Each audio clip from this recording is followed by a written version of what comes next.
ഇത്രയും വലിയ പൈസ നമ്മളെങ്ങനെ ഉണ്ടാക്കുക? നമ്മുടെ കയ്യിലുള്ളതൊക്കെ കഴിഞ്ഞില്ലേ? ഈ ആൾക്കാരെ സഹായിക്കാൻ നമുക്കൊരു വഴിയില്ല അല്ലേ? കല്യാണം കഴിഞ്ഞിട്ട് എത്ര സ്വപ്നം കണ്ടതാണ്. ഗൾഫ് എന്നിട്ട് വന്നിട്ട് ഇങ്ങനെ ചെയ്യാം അങ്ങനെ ചെയ്യാൻ പറഞ്ഞിട്ട് എന്തൊക്കെ പറഞ്ഞാണ്. ഞങ്ങൾക്കൊരു ജീവിതം ഉണ്ടാക്കിത്തരണം. കല്യാണം കഴിഞ്ഞിട്ട് 2 വർഷമായിട്ടുള്ളൂ. ഞങ്ങൾ ഇനിയാണ് ജീവിതം തുടങ്ങണത്.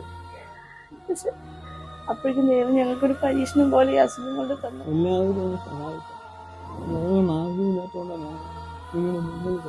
10 വർഷം പ്രവാസിയായിരുന്നു പ്രിയപ്പെട്ടവർ വിജീഷ്. അസുഖത്തെ തുടർന്നാണ് വിജീഷ് നാട്ടിലെത്തുന്നത്. നാട്ടിലെത്തി ട്രീറ്റ്മെന്റ് നടത്തിയപ്പോഴാണ് ലെൻസിന് കംപ്ലൈന്റ് ഉള്ളത് അറിയുന്നത്.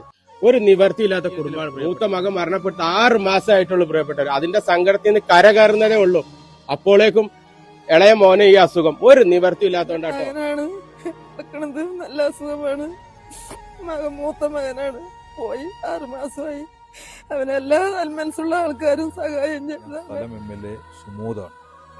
നാടും നാട്ടിലെ ചെറുപ്പക്കാരും സുമനസുകളാകെ രംഗത്ത് വന്നാൽ നമുക്ക് നല്ല നിലയിൽ ഫണ്ട് സമാഹരിച്ച് ഏറ്റവും കൂടുതൽ ഉദാരമായ തുക സംഭാവന ചെയ്യാൻ സ്ഥലം MLA എന്ന രൂപത്തിൽ ഞാൻ ഒരു നിവർത്തിയില്ലാത്തോണ്ടാ ഈ മോനെ ഒന്ന് ചേർത്ത് പിടിക്കണേ. ഈ അമ്മയുടെ കണ്ണീരിന് ഒരു ഉത്തരം നിങ്ങൾ കൊടുക്കണേ.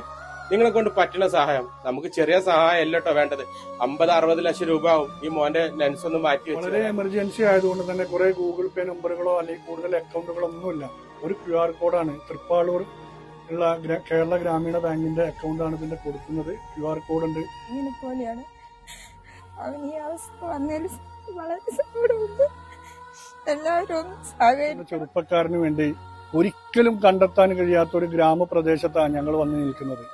പൊതുസമൂഹം കാണുമെന്നുള്ള വിശ്വാസം, ലോകമെമ്പാടുമുള്ള മലയാളികൾ ഇത് കണ്ട് സഹായിക്കുമെന്നുള്ള നിങ്ങളല്ലാതെ വേറെ ആരുമില്ല. ആരും കൈവിടരുതേ.